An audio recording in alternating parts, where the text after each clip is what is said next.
Oh, hey, man. How are you doing? It's been a millennia since I've laid eyes on your visage. Yeah. How you been? I've been good, dude. Yeah? Yeah. How about you? That's great to hear. I've been wonderful. Oh yeah. I've been the best I've ever been. Okay. You see, I've been on this journey of sorts, Yeah. and it's really taken me to new heights of humanity. Really brought me down back to my roots. You know, Nice. Our roots as a people, as humankind, what fundamentally made us conscious. Yeah. Okay. Yeah. Cool. I just feel like the need to just share this with you. Oh yeah.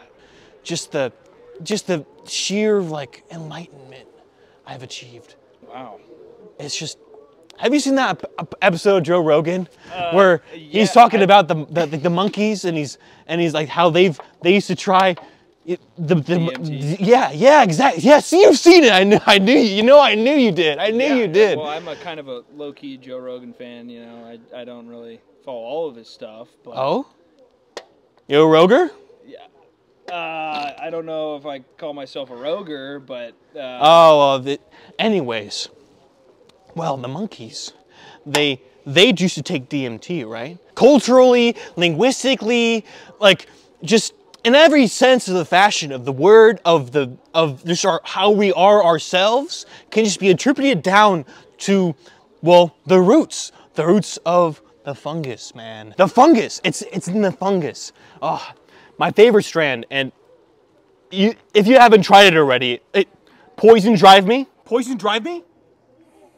Yeah, no, man. I honestly, I haven't tried Poison Drive Me. I haven't done psychedelics in a little while.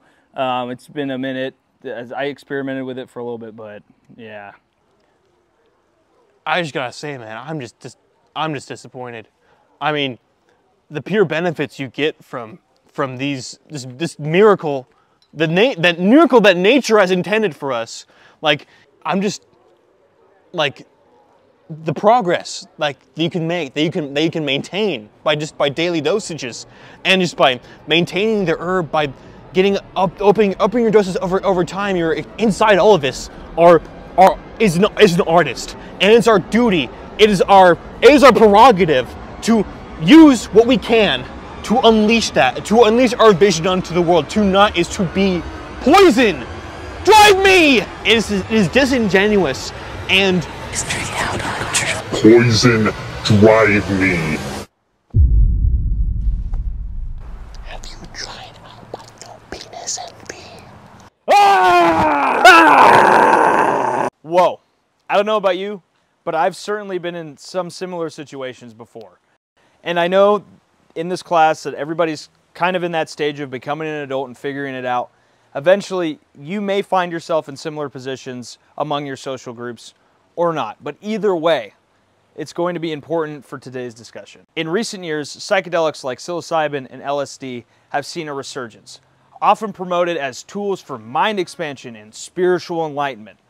Social media influencers, wellness blogs, you name it, all the way up to podcasts, Joe Rogan, and even some popular media outlets portray these substances as pathways to higher intelligence and deeper self-understanding and lasting personal transformation. However, the question remains, do psychedelics genuinely make you smarter, or is it all an illusion?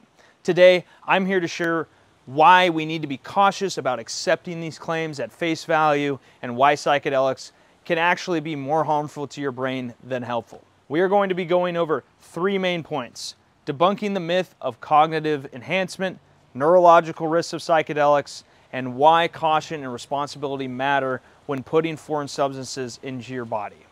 Despite popular belief, psychedelics do not inherently enhance intelligence or enlightenment. In reality, they can contribute to serious mental health issues and cognitive impairment, often overshadowed by the allure of so-called mind-expanding experiences. Now, debunking the myth of cognitive enhancement. One of the main arguments for psychedelics is that they expand the mind, leading to insights and higher intelligence. But research tells a different story. Studies show that psychedelics don't improve cognitive performance or intelligence in any lasting way. Leatherby and Gerrans did a study in 2018 that studied ego dissolution, or ego deaths as we like to call it. A common psychedelic experience where the user feels as though they feel their self dissolving or fading away and being born anew. While this can feel transformative, the study found no evidence of actual cognitive gains from these experiences, proving that what many interpret as enlightenment is simply a temporary state of ultra consciousness. Similarly, a study from Johns Hopkins University found that while participants reported feeling mystical or connected to something greater, these effects were largely perpetuated and not tied to any measurable increase in cognitive function. And this was done by Griffiths in 2018. These findings suggest that psychedelics alter perception, absolutely, but they do not necessarily make people more self-aware in any lasting transformative way or smarter. Now, knowing this information, what are also the neurological risks of psychedelics? I can tell you from personal experience that I myself have tried psychedelics in the past when I was younger and more around your age. I was figuring myself out, as most people are, and just out of high school, before the military, trying new things.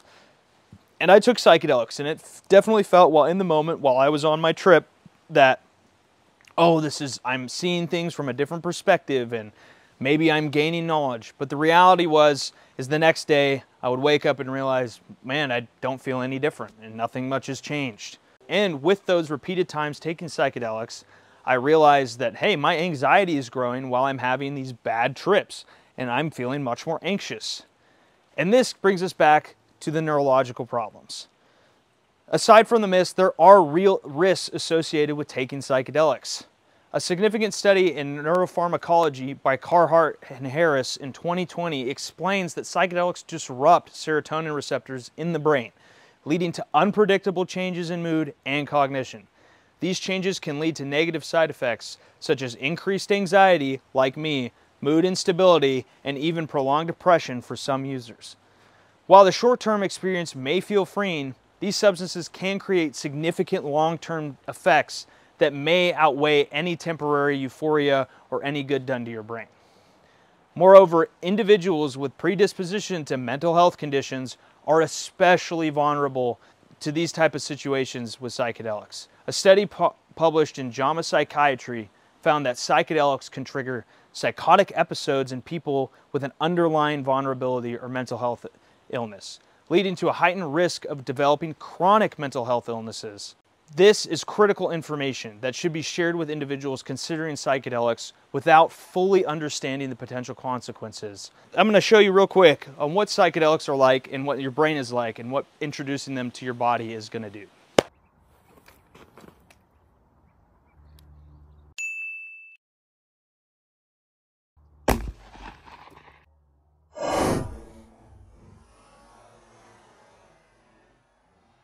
This leads into the next point extremely well.